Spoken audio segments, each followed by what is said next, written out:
Okay, well, first of all, of course, welcome to this pottery, the Delft Pottery. Now, this is one of the two large potteries where the hand-painted Delftware is made. I'll explain you how this works, and as an example, I can use a little jug like this one. This small article, it goes for everything that we make here. And as you can see here, we use a white background for the decorations. It is a part of our 400-year-old tradition. Now, to have that white background, we nowadays use a white baking clay.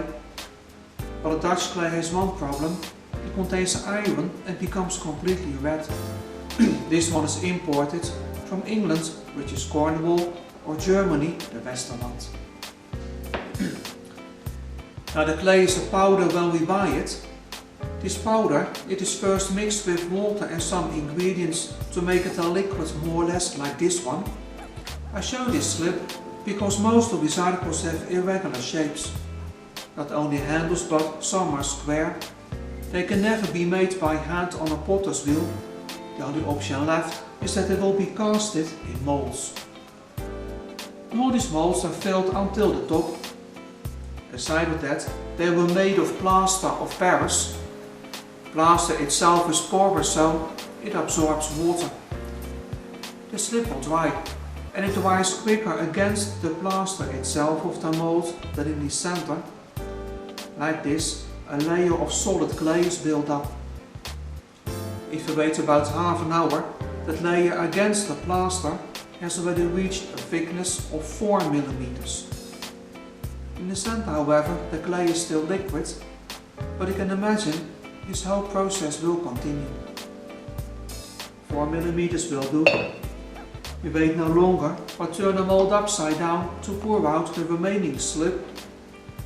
The part that runs out is recycled, that's still okay.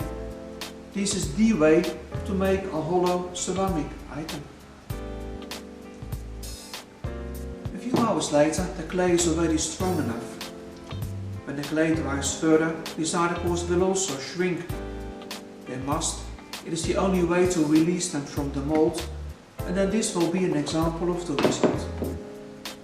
Now, they cannot serve like this, of course. These mold lines, as well as the top is a small reservoir.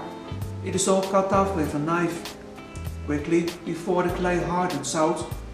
After that, the entire article is made smooth with a wet sponge, always by hand. Now, for this work, they're left to dry. We leave them to dry the slowest way there is at room temperature. It takes a few days.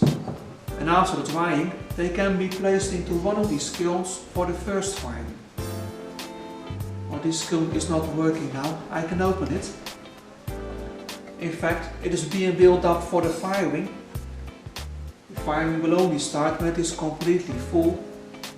We need a final temperature of 1040 degrees Celsius, 1900 Fahrenheit. 8 hours are needed to heat up, and we maintain this top level during half an hour. That is also the actual firing. Now, the cooling down of the kiln like this, 1.5 days. Only then we can open them and take out the result.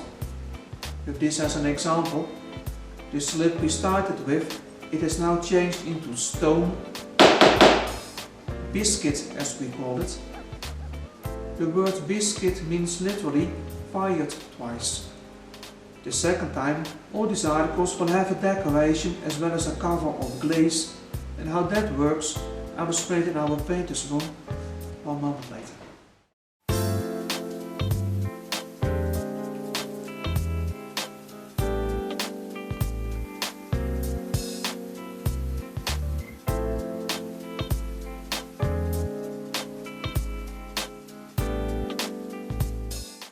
Okay, ladies and gentlemen, this here now is our painter's room. What my colleagues are doing here, I can explain it from this board. These plates, they show the following steps of the hand painting as well as the glazing process. But each article is entirely painted by hand, but the first step of the painter is nevertheless to make a sketch. Free-handed in case of a single piece, in case of an entire series by using an old technique that you all know, a stencil like this one. The lines they have been copied from one and the same model and perforated with a needle. Now to make a sketch, very fine charcoal powder is found through the holes. Charcoal, because what is left of it will burn later, it will disappear 100%. So now the painter has a way to work out the outlines. It is always done with an extremely fine brush. After that, they first fill in the lighter shades, then the darker ones and finally the details. To give an idea, to paint a decoration like this, it takes about 2 hours for an excellent paint. And when the whole decoration is ready, each article is dipped into a bath of glaze. The white half on this plate is a real glaze. It is in fact a kind of glass powder. Back into the kiln, this top layer, it will melt. It becomes transparent, it becomes glass again. And when that layer melts, the black paint underneath becomes blue. As you've seen already, Delftware is not only made in blue, but also in multicolored. But these colors are different. They are made with natural pigments. Natural means that they will never change. However, these articles they must be glazed and fired as well. Like that, the colors come out whiter and deeper. Only black oxides, they will react with the glaze and come out blue the same way. So all these articles are painted by hand. There are also many imitations for sale, articles with printed decorations. In fact, they make 90–95% of what is called Delftware to protect us from our trademarks. Now 4 valid trademarks are shown here. The lower ones, they belong to another company, and the 2 on the top are from here. The DP in our logos stands for our name. As an extra guarantee, you will always receive a certificate of authenticity. Ours was not only issued but also signed by the Chamber of Commerce of the City of Delft.